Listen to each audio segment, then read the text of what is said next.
હવે પછી 13મા ભાગમાં આપણે સાંભળીશું અમૃતની ઉત્પત્તિ, ભગવાનનું મોહિની રૂપે દેવતાઓને અમૃતપાન કરાવવું, શિવ દ્વારા રાહુતિ ચંદ્રમાની રક્ષા તથા શિવને માટે દીપદાન, રુદ્રાક્ષ ધારણ અને વિભૂતિ ધારણનું મહાત્મય, આ બધું હવે આપણે આગળના વિડીયોમાં સાંભળીશું.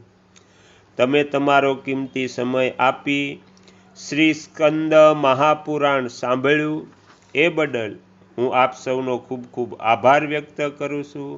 અને તમને જો આ પાઠ ગમ્યો હોય, પસંદ પડ્યો હોય તો બીજા 5 લોકોને સંભળાવજો. શ્રી સદગુરુ દેવની જય. આગળના વિડીયો જોવા માટે આ ચેનલને સબસ્ક્રાઈબ